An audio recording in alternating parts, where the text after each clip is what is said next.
좋습니다. 감사합니다, 크리스티. 자, 공통된 주제를 가진 질문이 몇 개 들어와서 그중 두 가지를 골라봤습니다. 먼저 잭 HJCHH님이 현재 오픈도어의 상태는 기대치나 수익성 면에서 어느 정도 위치에 와 있나요? 그리고 앞으로 목표로 하는 지점은 어디인가요? 라고 물어주셨고요. KBW의 라이언 토마셀로 라이언 THOMASELLO님은 책임 대시보드를 보면 주택 매입 계약 물량이 계절적 요인을 제외하더라도 목표치의 하단 혹은 그 미만에 머물고 있는데 성장의 속도를 내지 못하게 방해하는 주요 거시 경제적 요인이나 가격 책정 동의는 무엇인가요? 라고 질문하셨습니다. 질문 감사합니다. 솔직히 말씀드리면 저희는 지금 딱 있어야 할 곳에 있습니다. 궤도에 올랐다는 뜻이죠. 만약 3개월 전 누군가 저에게 우리가 지금 이 자리에 있을 거라고 말했다면 저는 너무 낙관적이라고 생각했을 겁니다. 지난 분기에 저희는 4단계 계획을 세웠고 그 모든 단계에서 훌륭한 성과를 거두고 있다고 생각합니다. 저희는 말한 대로 실행했고 그게 통하고 있습니다. 공원 이익률 주택 한 채를 팔았을 때 마케팅비 등을 제외하고 남는 이익 비율은 지난 9월에 바닥을 찍은 뒤 매달 개선되고 있습니다. 올해 1분기가 끝날 때쯤이면 2024년 2분기 이후 가장 높은 이익률을 기록하게 될 겁니다. 아직 초기 단계지만 상황이 좋습니다. 분명히 말씀드리자면 이건 외부 경제 상황이 도와준 게 아니라 저희 스스로 이뤄낸 결과입니다. 수익성에 대해 답변 드리자면 올해 말까지 조정, 순이익이 회성 비용 등을 뺀 실제 수익 기준으로 흑자를 내는 것이 목표인 이유는 그래야만 오픈도어가 스스로 현금을 창출하기 시작하고 다시는 외부에서 자본을 수혈받을 필요가 없기 때문입니다. 그게 우리의 목표입니다. 하지만 구글 지도가 집으로 가는 여러 경로를 찾아주듯 저희도 가장 좋은 경로를 찾고 있습니다. 사실 조정 순이익 흑자 이전에 저희는 조정 에비타 EBITDA, 이자 세금감 가상각비 차감 전 이익 기준으로 먼저 흑자를 낼 겁니다. 솔직히 저는 에비타가 저희 사업을 측정하는 가장 좋은 지표라고 생각하지는 않고 구체적인 실적 전망 가이던스를 드리는 것도 조심스럽습니다. 저희 변호사들이 제가 확정적인 수치를 말하는 걸 아주 민감하게 생각하거든요. 하지만 투명하게 말씀드리면 지금 제 노트북에 있는 계획대로라면 저희는 2분기부터 연간 기준으로 조정 에비타 흑자를 기록하게 됩니다. 상황이 아주 잘 풀리고 있습니다. 물론 기업을 키우는 과정은 조금 지저분할 수도 있지만 전반적으로 매우 순조롭습니다. 자, 이제 질문 이면의 진짜 핵심 질문인 왜 주택 매입 목표치의 하단에 머물고 있는가에 대해 답해 보겠습니다. 두 가지만 말씀드리죠. 첫째, 저는 매일 아침 어제보다 더 똑똑하게 깨어날 권리가 있다고 생각합니다. 저는 배우고 싶고 지난 3개월 동안 정말 많이 배웠습니다. 저희가 가진 성장 동력들이 제 예상보다 훨씬 빨리 작동하고 있고 생각지도 못했던 새로운 방법들도 발견했습니다. 만약 우리가 매입 물량의 목표 상한선을 맞추고 싶었다면 아주 쉽게 할 수 있었을 겁니다. 하지만 거기에는 대가가 따릅니다. 그 대가에 대해 말씀드리죠. 제품 중심의 회사에서는 항상 두 가지 선택지가 있습니다. 제품 자체에 투자하느냐 아니면 성장에 투자하느냐입니다. 그 사이에서 균형을 맞추는 거죠. 엔지니어는 가장 소중한 자원이고 보통 한 번에 한 가지 일에 집중해야 합니다. 제품에 투자하는 건 연료 탱크에 기름을 채우는 것이고 성장에 투자하는 건 그 기름을 쓰는 것입니다. 지금 저는 다시 성장에 투자하기 전에 우리가 가진 최고의 제품을 만드는데 집중하고 싶습니다. 그래서 저는 단순히 마지막에 나오는 결과물인 숫자보다 그 과정인 퍼널 깔때기 구조의 판매 경로를 개선하는 쪽을 택했습니다. 예를 들어볼게요. 이건 정말 중요합니다.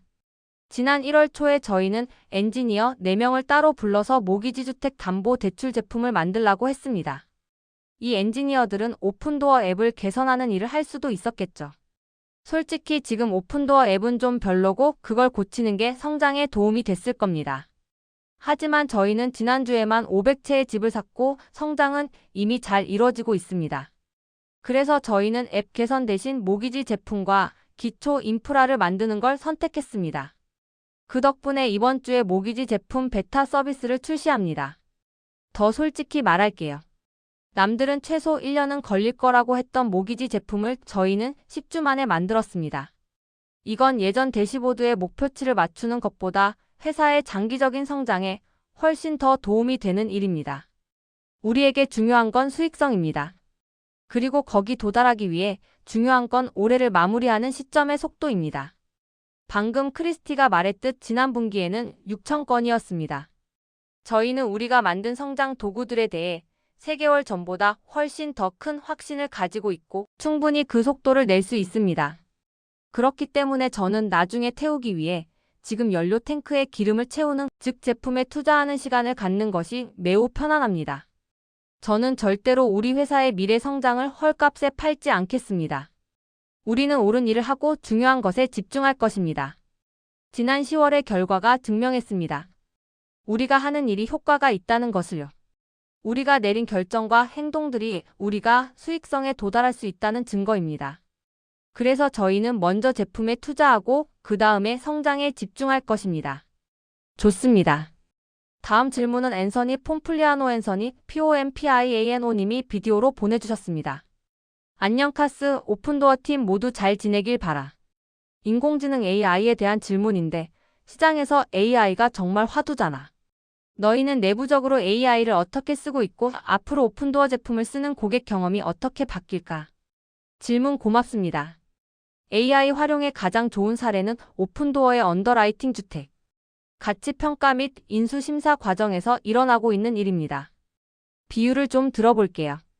저는 미식축구를 정말 사랑하지만 경기 내내 실제로 공이 움직이는 건 11분 정도뿐이고 나머지 3시간은 축구인 척하는 헛된 시간이라는 점은 싫어합니다.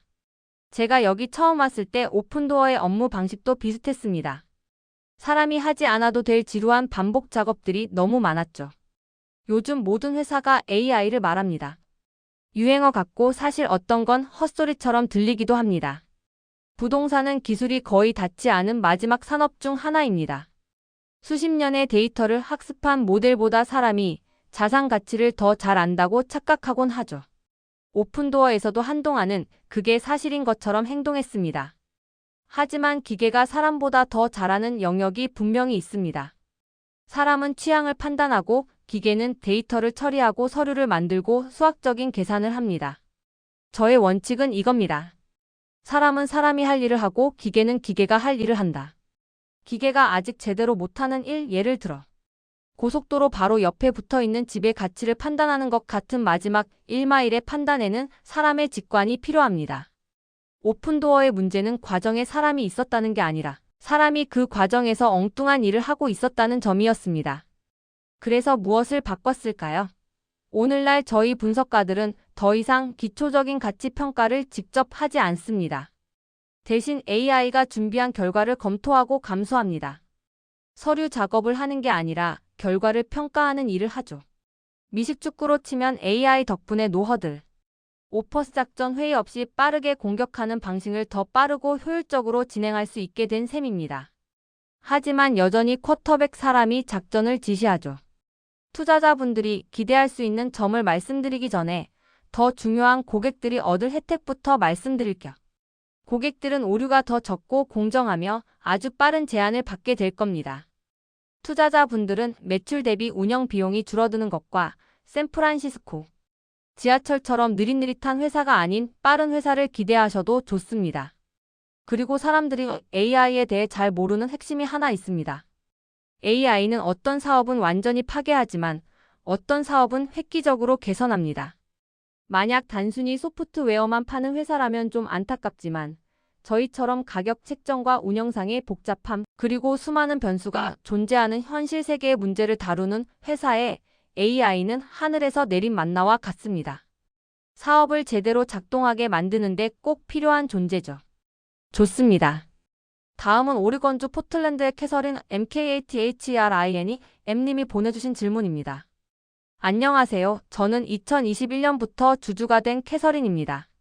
오픈도어를 통해 집을 팔았을 때의 그 매끄럽고 고통 없는 경험에 감동해서 투자를 결정했습니다. 데이터도어 디스코드에서 소식을 듣고 있는데 특히 AI를 활용한 운영 개선이 정말 흥미롭더군요. 소프트웨어 측면은 아주 좋아 보입니다. 제 질문은 사람이나 고객에 대한 것인데요. 어떻게 하면 사람들이 집을 팔 때 중개인을 먼저 찾기 전에 오픈도어부터 써봐야지라고 생각하게 만들 수 있을까요? 오픈도어가 집을 팔 때의 기본 디폴트 선택지가 되는 시점이 언제일까요? 정말 좋은 질문입니다. 기본 선택지가 된다는 건 정말 강력한 힘이고 보통 사람들은 이걸 브랜드라고 부르죠. 코를 풀 때 크리넥스를 찾고 친구에게 돈을 보낼 때 벤모브이엔에모를 쓰는 것과 같습니다. 저도 사람들이 집을 팔 때 오픈도어 하자라고 말하길 바랍니다. 하지만 브랜드는 명성의 다른 이름일 뿐이고 명성은 앞서가는 게 아니라 뒤따라오는 것입니다. 돈을 쏟아붓는다고 훌륭한 브랜드가 되는 건 아니죠. 그랬다면 다들 퀴비 실패한 스트리밍 서비스를 보고 계셨을 겁니다. 집을 파는 건 미국 가정의 가장 중요한 경제적 결정 중 하나입니다.